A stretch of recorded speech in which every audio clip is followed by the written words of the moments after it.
नमस्कार दोस्तों, उमंग study YouTube channel पे आप सबों का बहुत बहुत स्वागत है। दोस्तों यह एक बहुत ही खास वीडियो होने वाला है और दोस्तों आप जितने भी स्टूडेंट हैं जो किसी भी एग्ज़ामिनेशन की तैयारी करने वाले हैं उनके लिए बहुत ही मोटिवेशनल और इंस्पिरेशनल वीडियो रहने वाला है। इसलिए आप सभी से रिक्वेस्ट है दोस्तों कि आप किसी भी मुकाम पे हो और कोई भी मुकाम हासिल करना चाहते हैं तो इस वीडियो को अंत तक ज़रूर देखिएगा। दोस्तों ये ऐसी कहानी है दोस्तों जो आप सभी से रिलेट करेगी और आप सभी को दोस्तों कुछ ना कुछ ज़रूर इंस्पायर करेगी। दोस्तों ये कहानी है राजस्थान के एक निम्न वर्गीय परिवार से आने वाले प्रहलाद मीना जी की। ठीक है, जो दोस्तों रेलवे के ग्रुप डी के पोस्ट गैंगमैन से आईपीएस ऑफिसर बनने तक का सफ़र उन्होंने हासिल किया। तो चलिए उनकी कहानी के बारे में पढ़ते हैं थोड़ा सा और आप लोग को थोड़ा सा बताते हैं कि कैसे उन्होंने ये मुकाम हासिल किया है। आज की कहानी में हम बात करेंगे राजस्थान के दौसा जिले के एक गांव में गरीबी में पले बढ़े ऊर्जावान युवक प्रहलाद मीना की अविश्वसनीय कहानी, जिन्होंने अपनी यात्रा रेलवे के गैंगमैन की छोटी सी नौकरी से की और एक के बाद एक कदम बढ़ाते हुए आखिरकार सिविल सेवा परीक्षा पास कर उड़ीसा में आईपीएस अधिकारी बन गए। दोस्तों ये देख सकते हैं कि ये उनका फ़ोटो है और कैसे वो सीना तान के यहाँ पे बैठे हुए हैं। ऑब्वियसली उनको होना भी चाहिए। कितनी खुशी की बात है दोस्तों कि हमारे देश में दोस्तों छोटे से छोटे परिवार के लोग भी कितनी बड़े पोस्ट तक पहुँच जाते हैं। चलिए अब ये कहानी अपने ढंग से बता रहे हैं यहाँ पे, तो मैं यूज़ होगा हमेशा। मैं राजस्थान राज्य के दौसा ज़िले के एक छोटे से गांव आभानेरी से हूँ। ग्रामीण किसान परिवार से ताल्लुक़ रखता हूँ। हमारे पास 2 बीघा ज़मीन थी जिसमें घर चला पाना मुश्किल था, तो माँ पिताजी दूसरों के खेतों में बटाई में खेती करके परिवार को चलाते थे। तो दोस्तों आप लोग भी दोस्तों काफ़ी इस कहानी से रिलेट कर पा रहे होंगे, क्योंकि मुझे लगता है कि हमारे भी काफ़ी सारे व्यूअर्स और हमारे देश के तो काफ़ी सारे लोग जो हैं वो निम्न वर्गीय परिवार से ही आते हैं और इस तरह की प्रॉब्लम हम सभी के साथ कहीं ना कहीं रहती है। आगे लिखा है, हमारे क्षेत्र में शिक्षा के प्रति जागरूकता का अभाव था। मैं कक्षा में हमेशा प्रथम दर्जे का विद्यार्थी रहा, फिर भी यह मुकाम तय करने की तो कभी मैंने सपने में भी नहीं सोची थी। मैंने अपनी 12वीं तक की पढ़ाई सरकारी स्कूल से ही की। 10वीं कक्षा का परिणाम आया तो मुझे अपने स्कूल में प्रथम स्थान मिला। मेरे भी मन था और कई लोगों ने मुझे साइंस विषय लेना चाहिए कहा। मैं भी इंजीनियर बनने का सपना देखता था, लेकिन परिवार वालों की स्थिति ऐसी नहीं थी कि वह मुझे बाहर पढ़ा सकें और खर्चा उठा सकें, क्योंकि मेरे गांव के आसपास विज्ञान विषय का कोई स्कूल नहीं था। मैंने इस सब चीज़ों को भुलाकर वापस 11वीं में अपने सरकारी स्कूल में एडमिशन ले लिया था और मानविकी विषयों के साथ पढ़ाई जारी रखी। तो दोस्तों आप समझ सकते हो कि इस तरह का जो सिचुएशन है आप लोग के भी लाइफ में काफ़ी सारा आता होगा। कई लोग जो है दोस्तों इससे क्या कहते हैं डीमोटिवेट होकर रुक जाते हैं लाइफ में। वो सोच लेते हैं कि अरे मेरा तो कुछ होने जाने वाला नहीं है। तो ऐसा सोच बिल्कुल भी नहीं रखना है। आपको भी ऐसा लगता होगा दोस्तों कई बार, तो इनकी जो है दोस्तों स्टोरी हमेशा याद कर लेना। ठीक है, कि कैसे इन्होंने अपने जो भी प्रॉब्लम्स थे उसको फेस किया। ठीक है, जो भी चीज़ें हैं दोस्तों जिस हिसाब से जो बेस्ट रहता है आपके सिचुएशन के हिसाब से उसी को करें। कहीं पे अडिग रहने की कोई चीज़ को रहने की बिल्कुल भी ये ज़रूरत नहीं है और आपको समय आएगा दोस्तों। थोड़ा सा धैर्य रखिएगा तो आपका भी समय आएगा। चलिए आगे लिखा है, 12वीं में भी मैंने अपने कक्षा में स्कूल में प्रथम स्थान प्राप्त किया, लेकिन अब मेरी प्राथमिकता बदल गई थी। अब मुझे सबसे पहले नौकरी चाहिए थी, क्योंकि परिवार की इतनी अच्छी आर्थिक दशा नहीं थी कि वह मुझे जयपुर किराए पर कमरा दिलाकर पढ़ा सके। तो दोस्तों आप लोग के साथ भी कई बार ऐसा सिचुएशन आया होगा या अभी भी हो सकता है कि सिचुएशन होगा। तो दोस्तों कई चीज़ों से दोस्तों आप लोग जो है ये गुजरते होंगे, कई सारे प्रॉब्लम से, लेकिन उन प्रॉब्लम से घबराना नहीं है दोस्तों। उन प्रॉब्लम्स को घबराना नहीं, उनको फेस करना है, चैलेंज करना है, या कुछ नहीं तो करना है, बस अडिग रहना है। मतलब नीचे नहीं आना है, हार नहीं मानना है, बस इतना करना है, सक्सेस आपको जरूर मिलेगा। आज मेरी सफलता के पीछे का जो सबसे बड़ा कारण है वो मेरे माता पिता द्वारा मुझे जयपुर के राजस्थान कॉलेज में प्रवेश दिलाना था, क्योंकि वह मेरी अच्छे दोस्तों से जानकारी हुई और मुझे विश्वास हो गया था कि सिविल सेवा में नहीं तो पर मैं एक अच्छी नौकरी जरूर पा लूँगा। निम्न वर्गीय परिवार की पृष्ठभूमि से होने को ध्यान में रखते हुए मेरे लिए एक अच्छी नौकरी खोजना बहुत ही महत्वपूर्ण था। आप लोग भी दोस्तों आज का टाइम में आप लोग के लिए नौकरी बहुत ज़रूरी होगी, तो उसको दोस्तों आप लोग एक चैलेंज के तौर पे लीजिए। आप इस तरह से नहीं लीजिए कि हम गरीब हैं या हमारे ऊपर प्रेशर है या हमको नौकरी लेनी है, इसको उस तरह से न मत लो।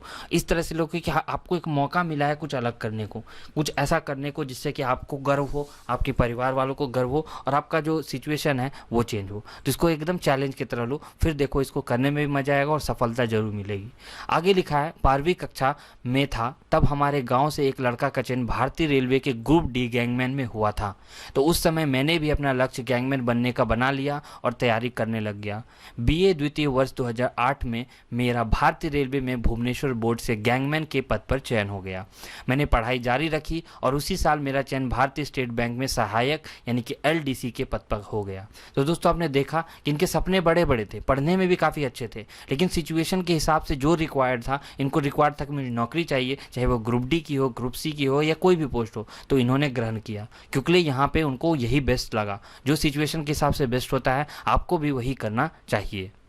आगे है दोस्तों, मैंने कर्मचारी चयन आयोग द्वारा आयोजित होने वाली संयुक्त स्नातक स्तरीय परीक्षा दी तथा उसमें मुझे रेलवे मंत्रालय में सहायक अनुभाग अधिकारी के पद पर पदस्थापन मिला। क्योंकि अब दिल्ली से मैं घर की सभी जिम्मेदारियों को बखूबी निभा रहा था और उसके साथ ही मैंने सिविल सेवा परीक्षा की तैयारी आरंभ कर दी। तो देखिए दोस्तों, इनको मतलब कि अच्छा पोस्ट वगैरह भी मिल गया, लेकिन ये रुके नहीं, हमेशा आगे बढ़ने के लिए सोचे। आप कहीं पे भी हो पोजीशन में, ठीक है, आपके लाइफ की किसी भी पोजीशन में, आपको हमेशा कोशिश नहीं चाहिए आगे बढ़ने की। आपको हमेशा ये कोशिश करना चाहिए कि जो आज का दिन था, कल का जो दिन आने वाला है वो बेहतर हो आज के दिन से, परसों जो हो दोस्तों वो आने वाला कल से बेहतर हो। तो हमेशा दोस्तों आगे बढ़ने के लिए हमेशा सोचना चाहिए। मुझे एक बात पता थी, कर्मणे वाधिके रस्ते माँ फलेषु कदाचन। आप लोग ने भी दोस्तों इस कोटेशन को जरूर कहीं ना कहीं सुना होगा और ये दोस्तों ये सबसे मोस्ट पावरफुल कोटेशन है।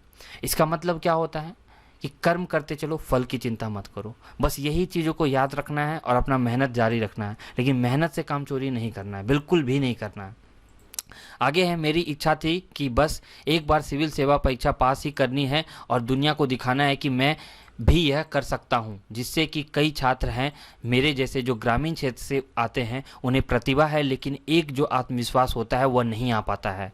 और यह तभी आता है जब उनके जैसा कोई सफल होता है, तभी उनको लगता है कि यह अगर हमारे गांव से हमारे साथ पढ़ा हुआ, हमारे जितना ही बुद्धिमान था, अगर यह इस परीक्षा को पास करता है तो शायद हम भी कर सकते हैं। और यही आत्मविश्वास सिविल सेवा परीक्षा में बहुत ज़रूरी रहता है। परीक्षा में पास करने के पीछे मेरा एक यह लालच यह भी था कि मैंने अपने पचवाड़ा क्षेत्र से पहला सिविल सर्वेंट बनना चाहता था। 2015 की सिविल सेवा परीक्षा में प्रारंभिक परीक्षा ही उत्तीर्ण नहीं कर पाया। देखिए फिर इनको फेलियर मिला, लेकिन फेलियर से डरे नहीं। आईएएस की परीक्षा में लगातार असफलताओं के बाद मेरे मन में यह धारणा प्रबल नहीं हुई कि मेरा लक्ष्य पूरा नहीं होगा। देखिए हारे, लेकिन कभी भी इन्होंने हार मानी नहीं। हारना और हार मानना दोनों अलग अलग चीज़ है और ज़मीन आसमान का अंतर है। अगर जिस दिन आपने हार मान ली उसी दिन आपका असली में हार हो जाता है, और जिस दिन भी आपने हार नहीं मानी तब तक आपका हार नहीं होता है, पूरा नहीं होगा। और मैंने अपना प्रयास जारी रखा। इसके बाद मेरी अथक अनवरत मेहनत सफल हुई। इस तरह मेरी सफलता की यात्रा में उतार चढ़ाव की पगडंडी बहुत लंबी और संघर्ष भरी रही, लेकिन अंत भला तो सब भला। मैंने 2015 के साल को बिना हताश हुए हिंदी साहित्य से एमए करने लगा तथा उसके साथ ही नेट जेआरएफ की तैयारी में लग गया। मेरा हिंदी साहित्य से नेट हो गया। इसी साल राजस्थान लोक सेवा आयोग द्वारा आयोजित की गई कॉलेज लेक्चरर परीक्षा में शामिल हुआ, लेकिन इस परीक्षा में भी मैं साक्षात्कार के लिए चयनित होने से 1 नंबर से रह गया। मुझे थोड़ी हताशा तो हुई, लेकिन मुझे क्या पता था कि नियति को कुछ और ही मंजूर था। इस चीज़ का फ़ायदा यह हुआ दोस्तों, ये जो है दोस्तों, ये एक बहुत बड़ी बात इन्होंने कही। और एपीजे अब्दुल कलाम जी ने भी ऐसा ही कहा था कि दोस्तों वो जो थे वो इंडियन एयरफोर्स में जाना चाहते थे और उन्होंने परीक्षा भी दी, लेकिन वो मतलब कि अगर 4 सीट था तो वो 5वें नंबर पे आए, ऐसा उनका किस्मत रहा और वो बहुत ज़्यादा दुखी थे। तो फिर वो किसी के पास जाते हैं और उनको बोलते हैं कि मैं बहुत ज़्यादा दुखी हूँ, मैं पढ़ाई लिखाई छोड़ दूंगा, ठीक है, अब मेरे से नहीं हो पाएगा, जो चीज़ के लिए मैंने दिलो जान से मेहनत की वो मुझे नहीं मिला। और फिर बाद में वो क्या बने, साइंटिस्ट बन गए। जो कि बहुत बड़ा पोस्ट है। आप देखो तो एयरफोर्स में तो जाने वाले बहुत लोग हैं, लेकिन साइंटिस्ट कुछ ही लोग हैं, और ऐसे साइंटिस्ट जो कि इतनी 5-5 मिसाइलें बनाते हैं, इंडिया के प्रेसिडेंट बनते हैं। तो हो सकता है दोस्तों वो एयरफोर्स में जाते तो वो नहीं बन पाते। इसलिए दोस्तों अगर किसी ने कहा भी है कि मन का हो तो अच्छा और ना हो तो उससे भी अच्छा, तो इस चीज़ को भी ध्यान रखिएगा। मेरे साथ भी लाइफ में कई बार ऐसा सिचुएशन आता है जो नहीं होता है, तो मैं उसको नियति को सोचता हूँ और सोचता हूँ कि भगवान ने मेरे लिए इससे ज़्यादा अच्छा सोचा होगा। मैं ये सोचता हूँ कि मैं जितना सोच सकता हूँ उससे अच्छा तो मेरा भगवान मेरे लिए सोच सकता है, तो इसलिए वो जो चाह रहा है उसको होने दो। तो इस तरह से आप आगे बढ़ सकते हैं और अपनी फेलियर को दोस्तों कैसे आप मतलब उबर सकते हैं, ये एक एग्जाम्पल रहा। इस चीज़ का फ़ायदा हुआ, अगली बार 2016 में सिविल सेवा परीक्षा में बैठा तो न सिर्फ मेरा प्रारंभिक परीक्षा पास हुआ बल्कि फाइनल सिलेक्शन भी हुआ और भारतीय पुलिस सेवा में उड़ीसा कैडर आवंटित हुआ। फाइनल सिलेक्शन होने के पीछे मेरी मेहनत के अलावा निशांत सर की द्वारा लिखी गई निबंध की किताब, जिसको पढ़कर मेरा एकदम निबंध में डबल नंबर हो गए। 2013 के 75, 2014 के 80 नंबर और 2016 के 160 नंबर में बदल गए और शायद इन्हीं की किताब की बदौलत आज मैं यहाँ हूँ। जो भी दोस्त तैयारी कर रहे हैं किसी भी कॉम्पिटिटिव एग्ज़ाम की, उनको मैं एक व्यक्तिगत सलाह देना चाहता हूँ कि वे तो IAS निशांत जैन सर की मोटिवेशन किताब रुक जाना नहीं ज़रूर पढ़ें। मेरी ओर से सुझाव यह है कि एक ही वर्ष के लिए कई पुस्तकें के पीछे न भागें। याद रखें कि एक पुस्तक को 2 बार पढ़ना और 2 पुस्तक को 1 बार पढ़ने से बेहतर है। तो था ये दोस्तों उनका कहानी। और अगर फ़ोटो वगैरह दिखाने की बात की जाए तो कई सारे पोस्ट दोस्तों इनके आए हुए हैं, काफ़ी सारे फ़ोटो छपे हुए हैं जो मैं आपको एक एक करके दिखा देता हूँ। देख सकते हैं दोस्तों, इनके जो चेहरे की खुशी है वही आप लोगों को बता सकती है कि कितने खुश हैं। और इतनी दोस्तों इतनी कठिनाइयों के बाद कोई इंसान आगे बढ़ता है तो ऑब्वियस होता है कि उनको खुशी होता है, पूरा समाज को खुशी होता है। और सबसे बड़ी बात होती है कि आपको सेटिस्फैक्शन होता है कि आपने जो ठाना था, इतने बड़ा जो आपका जर्नी रहा, उसको आप पहुँच गए। अब देख सकते हैं कि इन्होंने कौन कौन से सरकारी पद संभाले। 2008 में भुवनेश्वर बोर्ड से गैंगमैन बने, 2008 में भारतीय स्टेट बैंक सहायक बने, फिर 2010 में भारतीय स्टेट बैंक में प्रोबेशनरी अधिकारी यानी कि PO बने, रक्षा मंत्रालय के अधीन सहायता लेखा अधिकारी AAO बने, फिर रेल मंत्रालय में सहायक अनुभाग अधिकारी ASO बने, और फिर फाइनली दोस्तों ये IPS बन गए 2017 में। तो इनकी कहानी काफ़ी इंस्पिरेशनल रही। मैं डिस्क्रिप्शन बॉक्स में लिंक दे दूंगा जहाँ पे आप इनको अच्छे से पढ़ सकते हैं। आप देख सकते हैं इनकी खुशी। और आशा करते हैं दोस्तों कि आप लोग जो भी ग्रुप D या NTPC या कोई भी एग्जामिनेशन की तैयारी कर रहे हैं, आपको इनसे काफ़ी इंस्पिरेशन मिला होगा। किसी तरह का भी सवाल है दोस्तों तो आप हमें कमेंट सेक्शन में पूछ सकते हैं, और आप हमें बताइए कि आप किस तरह की वीडियो हमसे चाहते हैं, ताकि हमें भी आइडिया लगे, हम आपके लिए उस तरह के वीडियो बनाकर ला सकें। ठीक है, तो किसी तरह का भी क्वेरी रहता है पूछ सकते हैं, और कोशिश करेंगे कि इनके साथ हम एक इंटरव्यू भी लें दोस्तों, वीडियो इंटरव्यू। आप लोग सपोर्ट कीजिएगा तो ज़रूर लेंगे। इस वीडियो को ज़्यादा से ज़्यादा शेयर कीजिए ताकि ज़्यादा से ज़्यादा लोगों तक पहुँचे, और हो सके तो मीना सर तक भी पहुँचे ताकि वो हमसे मिल सकें और हम उनका वीडियो कॉल इंटरव्यू ले सकें एटलीस्ट।